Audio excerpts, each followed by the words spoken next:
all the time.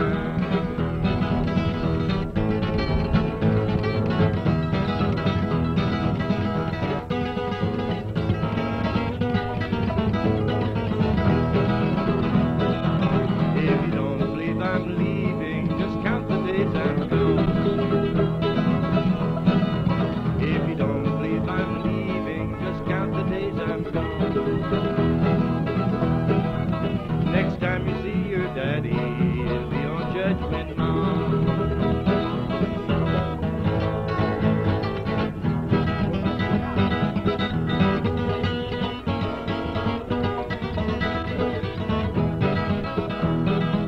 There's 6 white horses going 2 by 2.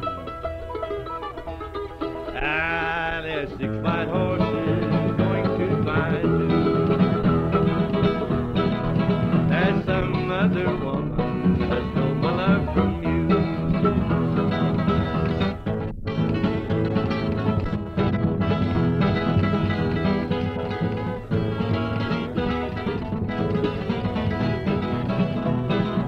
Now tell me, pretty mama, which way the river runs. Now tell me, pretty mama, which way the river runs. It runs straight from my back door to the set of the rising sun.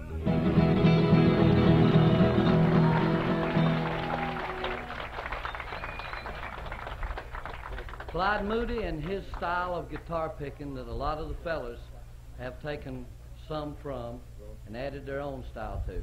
In the same sessions, approximately at the same time in Atlanta, Georgia, when 6 White Horses was recorded, there was a song recorded called In the Pines. It became a tradition in the bluegrass field, and back in the early 40s was one of the biggest songs in the nation. Here's Bill Monroe and Clyde Moody to sing for you, In the Pines.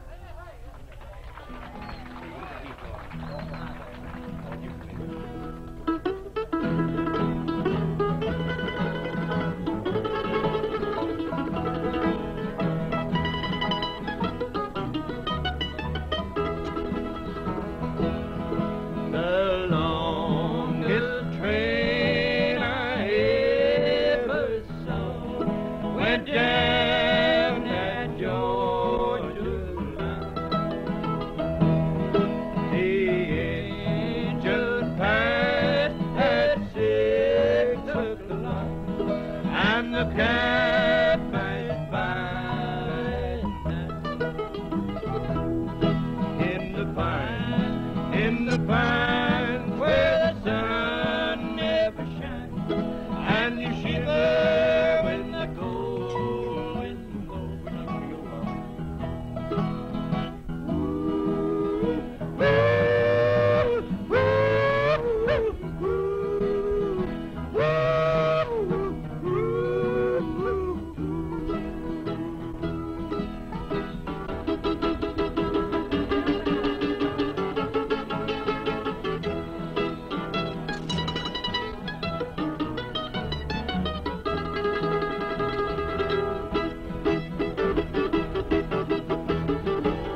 another song that Clyde Moody and Bill Monroe used to sing on all their personal appearances for the many years that Clyde Moody worked with Bill Monroe and the Bluegrass Boys. This one's called No Letter in the Mail.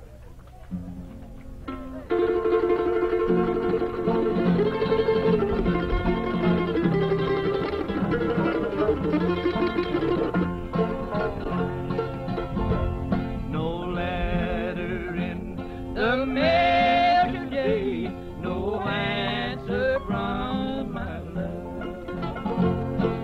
Nobody knows what I've been through, no one but God above.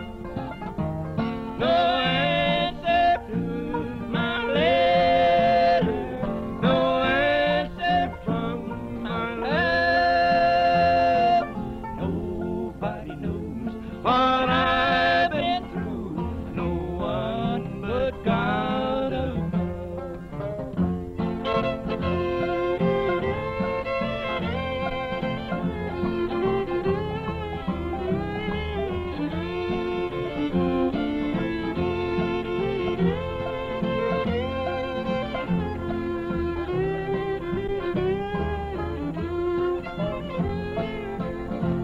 I'm traveling down this lonesome road, yes, traveling my last time. If there's no letter in the place, I'm leaving this world behind. No letter in the mail today, no answer from my love. Nobody knows what I've been through, no one but God above.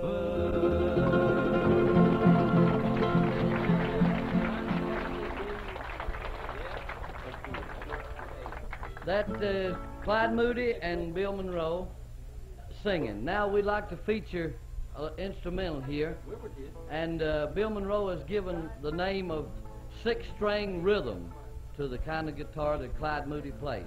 If you'll notice, a lot of times he'll have as many as 3 strings sounding at one time.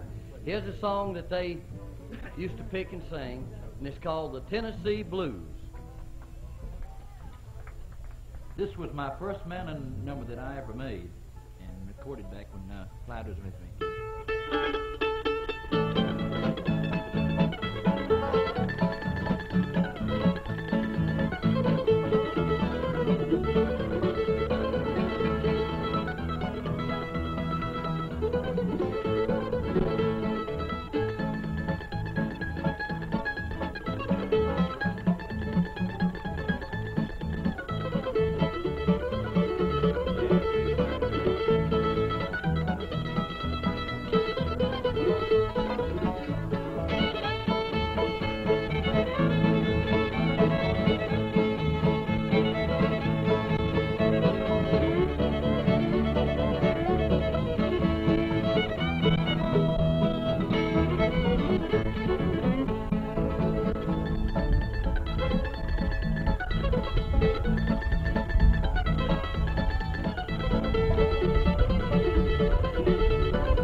Now you know where a lot of the banjo endings came from. That was the first instrumental Bill Monroe's recorded, and since then they've been doing it on the banjo numbers and ended them, and that's where it came from. We would like to now introduce Clyde Moody's solo part in the Bluegrass story. After working with Bill Monroe many years, Clyde and Chubby Wise wrote a song, and it was recorded. It's been recorded now by over 28 different artists and orchestras throughout the nation. It has sold over 3 million records and has made a pile of money, which Clyde Moody has stored in his basement in Raleigh, North Carolina. Here's Clyde Moody and his world-famous song, the Shenandoah Waltz. In the Shenandoah Valley of Virginia lives a girl who's waiting just for me. Oh, how many times we've waltzed in the moonlight. In her loving arms I long to be. I miss her smile in the moonlight. I know she misses me too. In the Shenandoah Valley of Virginia, I know that her love for me is true.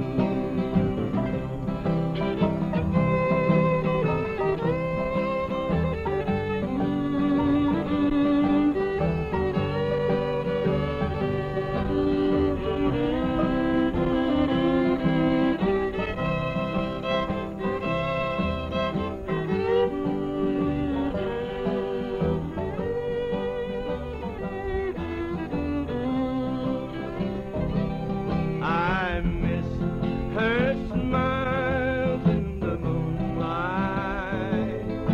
I know she misses me too. In the Shenandoah Valley of Virginia, I know that her love for me is true.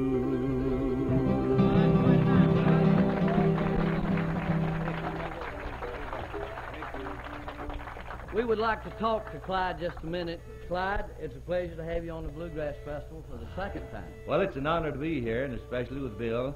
Bill was a friend of mine many years before I went with him many years back, and a finer fellow never has been. And in fact, about all you bluegrass pickers get started or have gotten started with Monroe. Do you remember the first time that you saw Bill Monroe? No, it must have been, I think, maybe 1936, 37, along in there. And you'd someplace. listen to him on radio down in the Carolinas That's right. He was in Greenville, South Carolina. That's exactly right. at the time? Mhm, Well, he and Charlie. What influenced your playing, Clyde? I mean, you heard these guys on radio, and of course I know you sit around the house and play. Well, actually, when I went to work with Bill, it started a new trend altogether because it was different from what he and Charlie had did it, you know. Yeah. Because he wanted to play it so fast, Bill did, till I couldn't hardly pick myself. Well, what influenced your playing when you first learned? I mean, did you listen to the guys on radio and then play along with No, them? not actually. I picked up the same style that I play now myself, just playing the old tunes, such as Little Blossom, things like that. You know. Well, don't you think a lot had to do is back then they didn't have bands. No. You'd have to sit around and play with a guitar just yourself. That's right, and maybe somebody in the neighborhood. I had a brother that played the five-string banjo a little bit, and one played the old-time fiddle, see? So But nobody back then, the boys wouldn't learn to play the bass. They wanted to play a lead instrument. That's right. No, I didn't see one until I went to work with Bill, I don't think. We had a tub with a broom handle on it. That's right. Yeah, You know, that's right. And see, we used to have a fiddle player with us that he was a little bit lazy, and Bill would say, Clyde, now don't let up at all. If you do, he'll completely quit. Yeah. That wasn't Chubby Wise. Chubby Wise, exactly. Well, he was supposed to be here, and Hank Snow, he works for Hank Snow, and he couldn't get off. Well, he pulled a moving on deal, didn't he? Yeah, Snow did. Yeah. Would you do, I know I used to listen, and incidentally, the first big name, so to speak, that I ever met, I met Clyde before I ever did Bill. In fact, I met Bill Monroe at Clyde Moody's house. That's the right. First time Uh-huh. that I ever met him. At that time, I didn't know what bluegrass was, bluegrass music. I really didn't care, you know. Yeah, At sure. that time, I was interested in making some money. Sure. And I was interested in working you guys, you know. But would you do the song that I used to hear you do on the Grand Ole Opry, and it would just tear the place down, and you'd have to do it maybe 3 times a night? Well, the first time I did this was with Bill Monroe. Is that right? I know what it means to be lonesome. Well, I know what it means to be lonesome. I know what it means to be blue. And I know what it means to be lonesome in dreams when there's someone misses you.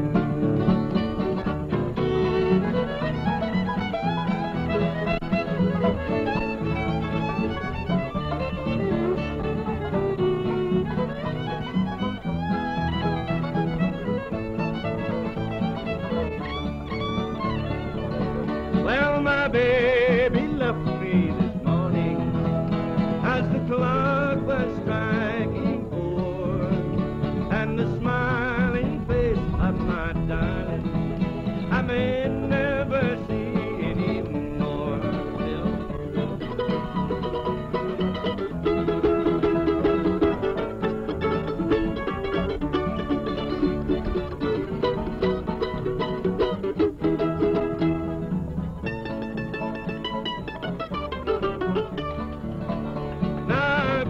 And I've cried since we parted. No one knows what I've gone through, and I'd give all I own if I had you back home, 'cause I'm lonesome, lonesome for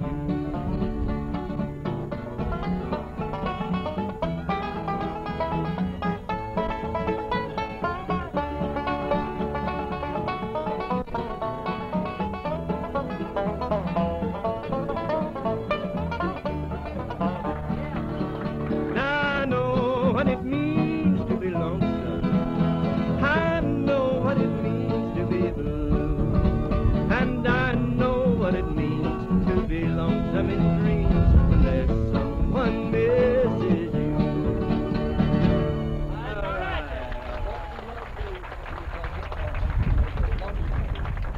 Clyde Moody and flogging the guitar.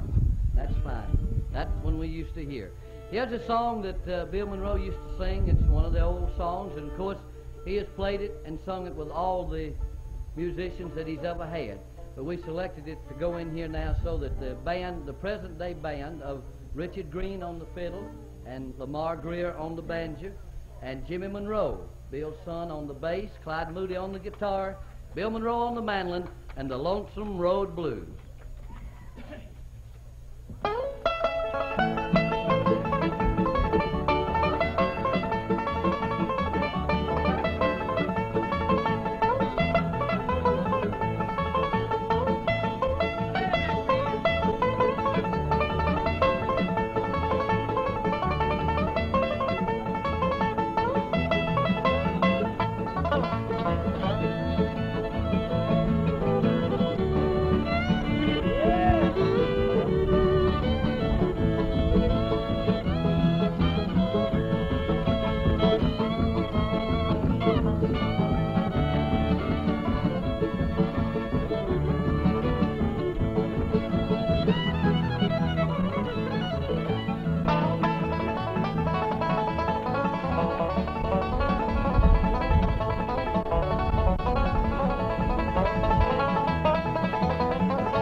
Moody will be back a little later to do some of the singing in the quartets like they used to do.